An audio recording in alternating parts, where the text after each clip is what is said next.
Good morning mga kasari, ipapakita ko sa inyo yung pinamili namin na talagang the best para sa mga pangbata. So the best din dito ang kitaan. So huwag na natin patagalin at simulan na natin mga kasari. Yan. So sa video ito nga pala mga kasari ay sasabihin ko rin kung magkano yung puhunan namin at kung magkano yung pinapatakan niya at kung magkano yung bentahan natin. Kaya talaga namang magandang tips ito para sa inyo at para magkaroon kayo ng ideas kung magkano ang tubuan at kung magkano ba ang puhunan ng bawat ganitong items. Yan. So, super benta nito sa mga bata, mga kasari. So, let's go! Bali, dito sa pinamili ko mga kasari ay nagbayad tayo ng, dito sa first page ay 1932 at sa likod ay 590. So, ang total ng ating binayaran ay 2,522. Yan. So, nasa 2,500 na itong mga kasaring pinamili natin yan. So, o-open natin para makita nyo isa-isa at sasabihin ko sa inyo kung magkano ba ang puhunan ng bawat isa para kayo ay mayroong idea. Yan. So, ito talaga yung the best para sa mga bata. Na mga pwede nating pang-akit sa kanila at talaga namang ang tubo dito ay malaki mga kasari. Yan. So, ibubuksan na natin mga kasari para malaman nyo kung ano ba ang mga binili kong ito. So, ito mga kasari yung unang lalagyan. Ito yung una kong pinamili sa isang transparent na bag. Yan yung mga laman mga kasari. Yan. So, umpisahan natin dito sa ating yan, Lego. Yan. So, ito mga kasari, ang puhunan natin ay 150. So, pumapatak siya ng 750. So, ang bentahan ko dito mga kasari ay 10 pesos po para sa chip toys na yan. Ganda siya mga kasari, binubuo. Yan. So, ito nga may bawas ng dalawa at nung nakita ng mga bata ay talagang bumili na agad sila. Yan. So, yan. And then, meron din tayo mga kasari na sticker. Yan. Yan. So, ang puhunan natin is 135. Pinatakan po niya ay 675. So, ang bentahan po natin ay 10 pesos. Yan. So, maganda siya kasari kasi mahaba naman siya. Ito. Yan. So, pag nakita rin niya ng mga bata ay talaga namang mamaya at mayain tayo ng mga yan. So, ayan. Dito naman mga kasari ay 150. Ito yung nailaw na LC mga kasari. Yan. Ganda niyan sa gabi. Hindi pa nila nakikita yung iba na yan eh. So, 150 mga kasari. Pinatakan is 750. So, 10 pesos po yan sa akin. Kayo, depende sa inyo kung magkano nyo ba ipagbebenta yung mga laruan, chip toys, candies na mabibili nyo. Nasa inyo naman yung mga kasari. So, ito naman, nabubuo. So, 180. Pinapatakan siya ng 9 pesos. So, 12 pesos po para sa ating binubuong chip toys. Tapos, ito naman, 170. Ang pinatakan niya ay 850. Ano yun? 12 pesos. Yan. So, wait lang manabili. Sticker? So, ayan mga bata. Nalaman nila na may mga bago. Ayan, nandito na uli ang mga bata. Ha? Ito? Ganito pong sticker. Yan po. Ito, sticker daw. Puni kay mami. Ang kapatner po nito. Alin kaya dyan? Pili ka dyan. Eri po. Ayan. Alin? Eri.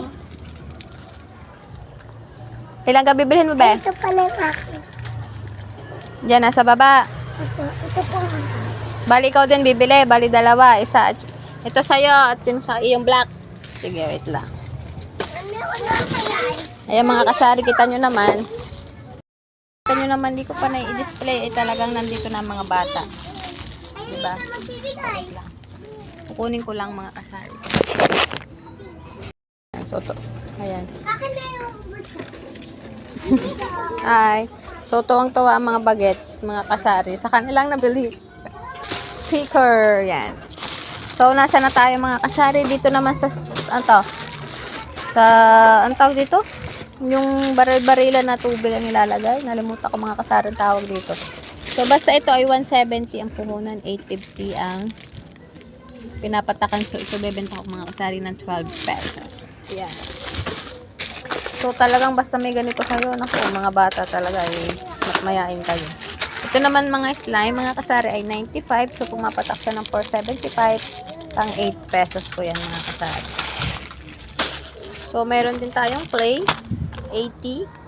So, pinapatakan niya ay 3.3. Ang bentahan ko dito mga kasari ay 6 pesos. Yan. So, dito naman mga kasari ay Pokemon cards na walang humpay. Lagi na lang akong kinukulit ng mga bata at Pokemon cards nga daw. So, ito, bentahan natin ay 5 pesos. So, ang puhunan ay 125. So, napatak siya ng 2.3. Yan. So, marami siyang laman. Malaki ang kikitain natin dito mga kasari. Then, ito naman mga candies. Crazy Roll, 125 ang puhunan. 4.1 kinakalabasan. So, benta ko dito mga kasari ay 7 pesos. So, basta nasa sa inyo ha, kung magkano ba ang pagbebenta nyo. Ito, sinasabi ko lang kung magkano yung bentahan ko dito sa aking tindahan. So, ito ay Fire Out. Spray siya. Yan. Ito ay 130. Ang patak niya is 4.3. So, ang benta ko dito ay 7 pesos mga kasari. So, yan. Meron din tayo na bubbles. Yan. 85 ang puhunan. 4.25 ang pinapatakan. So, benta ko dito ay 7 pesos mga kasari. Yan. Ayan. So, kukunin ko rin yung isa. Yung isa naman mga kasari ay kalimitan ay mga candies na. Naman sa isang transparent na lalagyan, mga kasari, alaman nito is mga candies. Yan. So, ito, mga kasari, ang bentahan ko dito ay 6 pesos. Kasi 42 ang puhunan. Ang laman niya ay 10 piraso. So, dalawang klase yan. Dalawang kulay.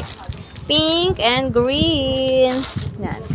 And then, meron din tayong footlong. Yan. So, ang benta nito mga kasari, kaya naman, bimili ulit ako. Yan. Pang 7 pesos ko to mga kasari. Yan. Footlong. Hindi ko nga tanda kung magkano puhunan nito. Wait lang. So, sa footlong pala mga kasari ay 30 pesos. So, pumapatak siya ng ang laman niya kasi ay 6. So, 5 pesos ang pinapatakan. So, 7 pesos. May dos tayo sa bawat isa. Yan. Ang bilis nito mga kasari maubos. Yan. So, 3 yung binili ko. Yan.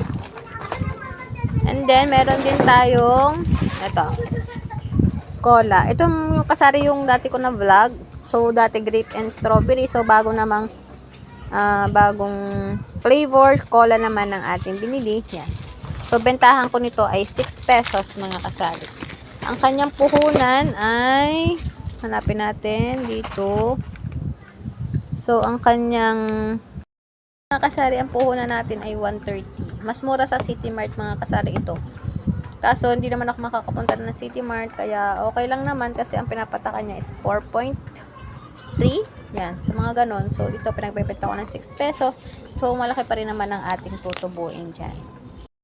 Sa 50 pesos din ang tubo natin sa isang lalagyan na to. So, nagustuhan ko rin siya mga kasari kasi ang ganda ng kanyang lalagyan. Ginagawa ko tong perahan, mga kasari ng mga barya. Then, ito namang tik, ano ba to? Yan, yung ganito. Para siyang tic-tac. Yan, yung mga, yan o, mga laman niya. Bilog-bilog. So, ang bentahan ko dyan mga kasari ay 6 pesos din dahil ang puhunan nito mga kasari ay 85 pesos. So, pang 6 din. Kalimitan sa mga ganito 6 pesos yung aking pagbebenta. And then, ito, para siyang honey. Yan. Honey. Pero dati ang design niya is snake. Ngayon naman ay binili ko ay ice cream ang itsura. Maiba naman. Ang cute. Honey flavor. Honey yan yung mga kasarian times talaga niyan.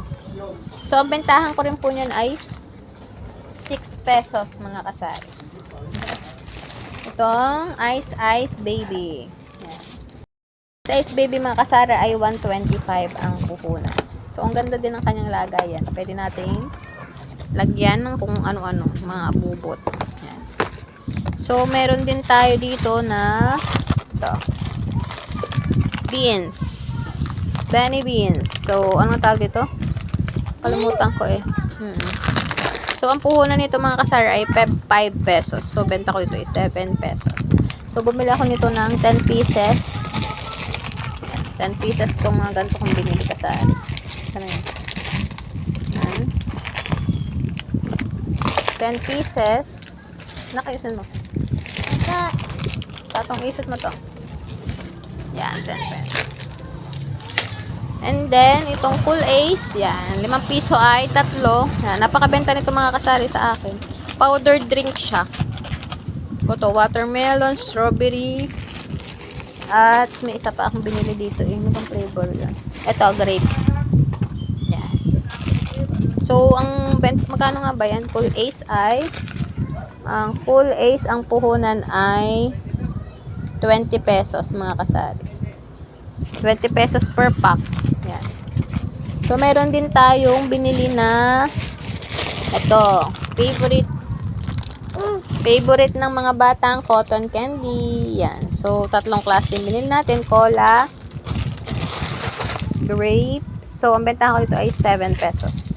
Ang puhunan niya mga kasari ay 55 pesos. 12 pieces ang laman. Then, strawberry. Yan.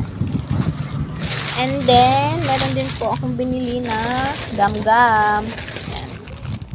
Napakabenta rin sa ating tindahan. Pang 3 pesos. So, ay ang aking katulong. Hi ka muna, bebe ko.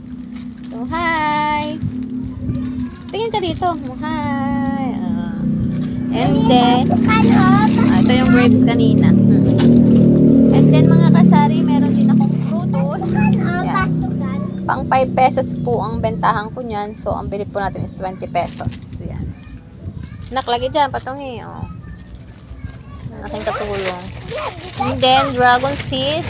2 balot. Naubusan kasi ako talaga ng mga bata. Isa hilig sa kutkutin. 20 pesos din ang puhunan niya. 5 piso, 4 po ang bentahan natin. So, yan. May honey. 4 pesos ang bentahan ko. Yung malaki. Yan, SP. Yan, pulburon. 5 piso. 3 naman sa pulburon. So, yun lang mga kasari ang ating mga fast moving na talagang the best na paninda kapag kayo ay nandoon sa location na maraming tao. Yan. Susubukan yung mga kasari at talagang tiyak ang inyong kita dyan. Yan. Napakabentang items. Sure ball ang kita natin. Sure ang ating lakas ng tindahan. Nang dahil dito sa ating paninda. Yan. So, yun lang mga kasari ang sa video ito. Sana ay nakatulong. At kung hindi pa po kayo nakasubscribe, please subscribe and click the notification bell naman po para ma-update kayo lagi sa aking mga videos at makakuha po kayo ng mga ideas na kung ano-ano ang mabebenta at kung magkano ang puhunan ng bawat isa. Yan. So, bye-bye mga kasari. Thank you!